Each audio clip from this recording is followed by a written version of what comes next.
Let's talk about this president, this man in Malacanang right now. All right. Okay. He has seen 5 PCO secretaries. Okay. Yeah. Not very good Okay. optics right there, right? Right. Are you seeing some improvement in the way the image of the president Is being conveyed? Yes and no, unfortunately.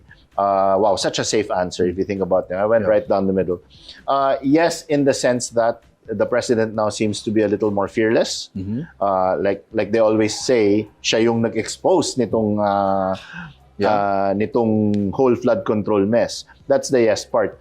And he's more seen. Nakikita na siya ngayon. Visibility niya. And for his early in his administration, whenever you'd see the president, he'd always be in the podium, in his barong or his shirt jack. Contrast that with VP Inday Sara. Whenever you see her, she's in her t-shirt, she's in her jeans, if not barefoot, in sneakers, may kasamang tao. So clear contrast. It was very yun. pomp and ceremony. Yes, during the first few years. Yes. The majesty and regard, it was like Camelot 1965. yes, of the father of the the office, father. diba? But now at least you're seeing him, he's entering into his vlogger era. Yeah. That's the yes part. The no part is he's might be overdoing it a little bit with this vlogging thing, with these updates. Kasi a lot of those updates, medyo micro. Lahat na lang pinapatulan. May mga ibang bagay na, and that's a job of the PCO. Would you handle him the same way? Kasi there's such a thing still, especially social media plays a very a big part in influencing the way people Yes, think. of course. What we find is yung mga tao ngayon, they can spot some Inauthenticity a mile away, right? So, yung mga senador na biglang nagluto, not to hit anybody, di ba? Nung na-controversiya, biglang nilalaro yung mga aso, tapos nagluluto sa kusina, they spot that a mile away. Yeah. I would temper it. Hindi the lahat way he's doing it right now needs to be tempered. Absolutely, that's one. Okay.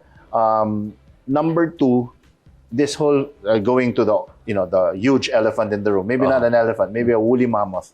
This whole flood control mess, I think that was just really odd. The way the communications aspect of that was not pre-planned, directed, thought through. Yes. I think that's what you're trying to say. Navigated from the very beginning. Kung alam mo naman nasasabihin yun ng presidente sa SONA, and that was going to be the highlight moment of the entire You're talking about State of yung Nation mahiya address. naman kayo. Mahiya naman kayo.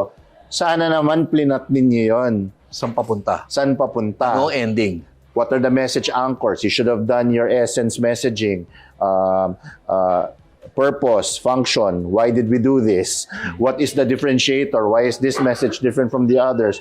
What is the source of authority of this message? Your basic pillars to navigate this whole mahiya naman kayo thing. And look at where we are now. Wala na, hindi na nga Hydra to, Boss P eh. Hindi na to Hydra. Ano na to? Maybe 5 Hydras na to. Pag pinutol mo yung isang ulo, 10 na lalabas. It's just evolved or devolved. Depends on which. What do you think he needs to do? I think they're in as much as that's concerned, I think they're doing the right thing by saying, we've done our job, it's now with the Ombudsman. Okay. It's now with the Ombudsman. Once cases have been filed, wala na kami dyan. Hindi kami pwedeng makialam dyan. Bawal na kami makialam. Kailangan lang ng improved information and education campaign na pag napasa na yun, wala na yun. Problema, Alan, sinabi niya na may makukulong sa Pasko eh. may magpapasko sa kulungan.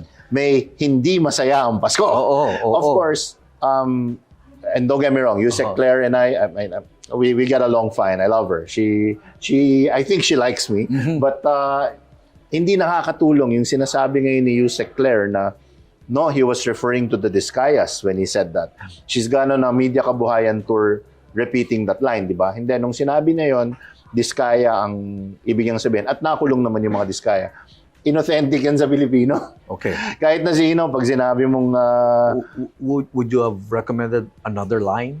I would have said... Yes. Tumagal ang proseso, nandyan na tayo, pero we are still determined to push this.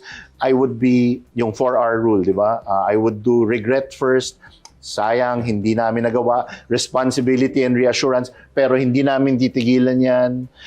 And then I would have said something maybe maybe not quirky, but something like, tignan natin, baka sa Three Kings. At kung hindi man natin mahabol sa Three Kings, sana sa Valentine's, basag na ang puso ng mga tiwaling yan. I would have done that. You would have done that. Personally. Okay. Meaning to say, yung regret first, you think papatawarin siya ng tao kung umamin siya na... Alam mo, Boy, si Ombudsman Boying says that in interviews, humihingi po kami ng pasyensya kung nababagalan man ang ating mga kababayan sa takbo.